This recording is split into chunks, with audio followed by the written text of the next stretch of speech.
Bir adam təqvalıdırsa, gecə-gündüz məşğuliyyətin nəfsinə zərbə vurmaqdır.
Bir adam təqvalıdırsa, gecə-gündüz məşğuliyyətin nəfsinə zərbə vurmaqdır. Təqvanın meyarı budur.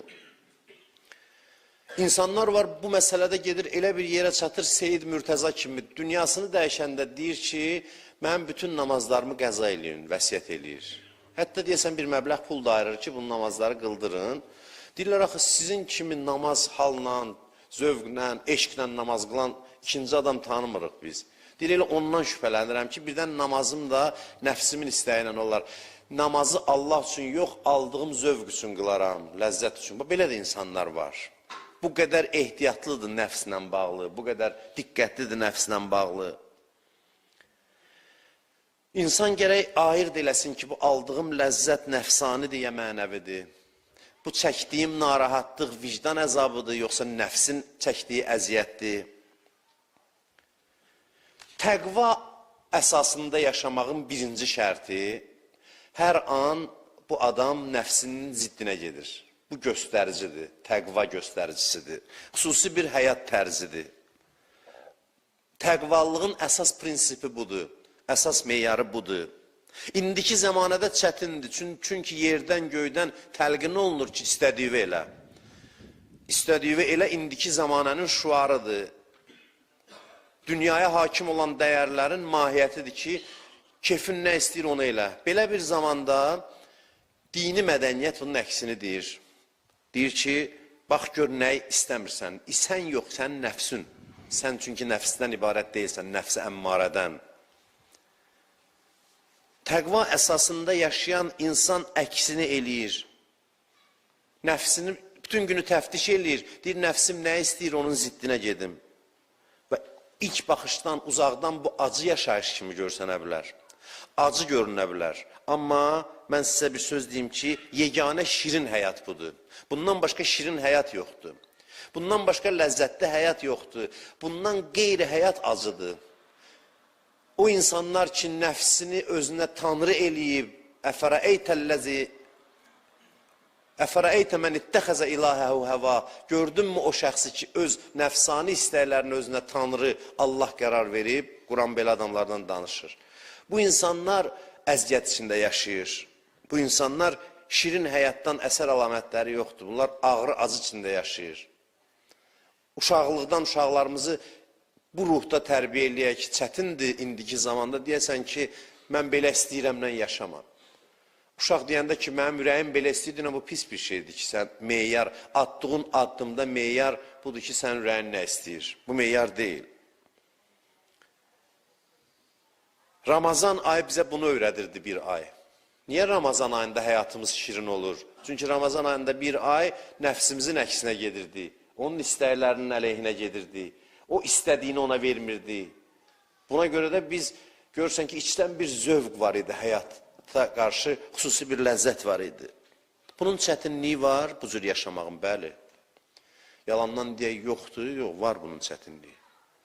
Bu həyatın çətinliyi var, amma insan bu çətinliyə tab gətirməsə, bu çətinliyi həyatında çəkməsə, çətinlik yığılır axır nəfəsdə, can bədəndən çıxanda,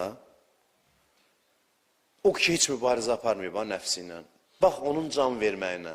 Allah göstərməsin, o bütün ki, nəfslə mübarizədən nə qədər əziyyət çəkəcəkdi, hamısı yığılır birdən, qopartmaq lazımdır indi bunun ruhunu bədənindən. Biri var, ruh uçsun geç, biri var, dartıb qopardasan. Bu adamların ruhu ki, o ki, buraxıb başını özünə yox deməyib, bunun can vermə məqamında onun bütün o istəklər, nə qədər ki, əziyyət çəkəcəkdir nəfslə mübarizədə, onun neçə qatını can verən.